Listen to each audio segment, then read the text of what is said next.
Basics of sewing episode 21. How to cut the bias ஸ்ட்ரிப்னு பார்க்கலாமா?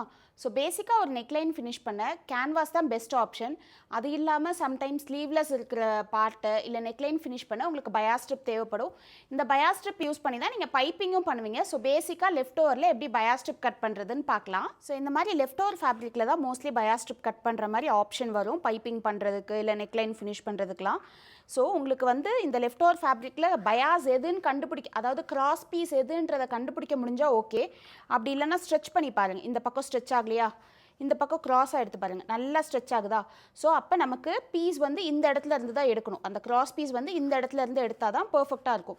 இப்படி டயக்னலாக உங்கள் ஃபேப்ரிக்கை வச்சுக்கோங்க. வச்சுட்டு நான் என்னோடய கிரிட் ஸ்கேல் யூஸ் பண்ணுறேன். எனக்கு வந்து வித் ஆஃப் த ஸ்ட்ரிப் வந்து 1.5 inch வேணும். 1.5 inch வந்து இங்கேருந்து இந்த கிரிட் ஸ்கேலில் 1.5 inch ஈஸியாக மார்க் பண்ணலாம். ஸோ ஃபஸ்ட்டு ஒரு லைன் ட்ரா பண்ணிக்கிறேன். ஓகே, அப்படியே அந்த லைன்லேருந்து 1.5 inch. இந்த 1.5 inchன்றது ஸ்டாண்டர்ட் நெக்லைன் பண்ணுறதுக்கும் சரி, பண்ணி பைப்பிங் பண்ணுறதுக்கும் சரி, இந்த 1.5 inch ஸ்ட்ரிப்பை வந்து ஸ்டாண்டர்டாக யூஸ் பண்ணிக்கலாம். ஸோ உங்களோட கிராஸ் பீஸ் ரெடி. இதை அப்படியே கட் பண்ண வேண்டியதா. ஸோ இப்போ நமக்கு வந்து மல்டிபிள் பயாஸ் ஸ்ட்ரிப் கிடச்சிடுச்சு. இதை ஜாயின் பண்ணி ஒரு சிங்கிள் ஸ்ட்ரிப்பாக பண்ணணும். அதை எப்படி கன்வெர்ட் பண்ணுறதுன்றதை மிஷினில் பார்க்கலாம். ஸோ பயாஸ் ஸ்ட்ரிப் கட் பண்ணோடனே உங்களுக்கு இந்த மாதிரி ஆங்கிள்டாக இருக்கும். அந்த ஆங்கிள்டு பார்ட்டை கட் பண்ணி ஸ்ட்ரெயிட் பண்ணிவிடுங்க. ஸோ எல்லா பயாஸ் ஸ்ட்ரிப்புக்கும் கட் பண்ணி இந்த மாதிரி ஸ்ட்ரெயிட் பண்ணி வச்சுருங்க. ஸோ ஸ்ட்ரெயிட் பண்ணிவிட்டு இதுதான் right side of the bias strip. இங்கே பிளெயினாக இருக்குது. ஃபார் எக்ஸாம்பிள் இது வந்து ஒரு பயாஸ் ஸ்ட்ரிப்போட ரைட்னா, இன்னொரு பயாஸ் ஸ்ட்ரிப்போட ரைட் சைடு எடுத்துக்கோங்க.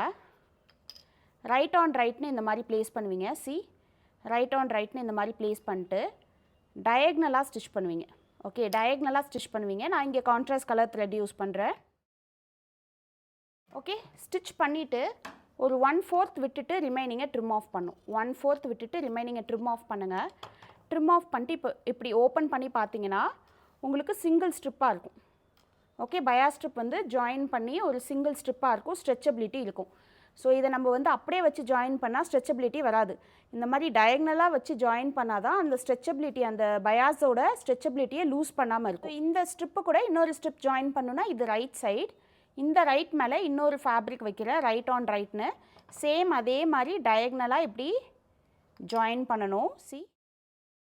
இந்த மாதிரி ஸ்டிச் பண்ணக்குள்ளே உங்களுக்கு லாங்கான பயாஸ் ஸ்ட்ரிப் கிடச்சிடும்.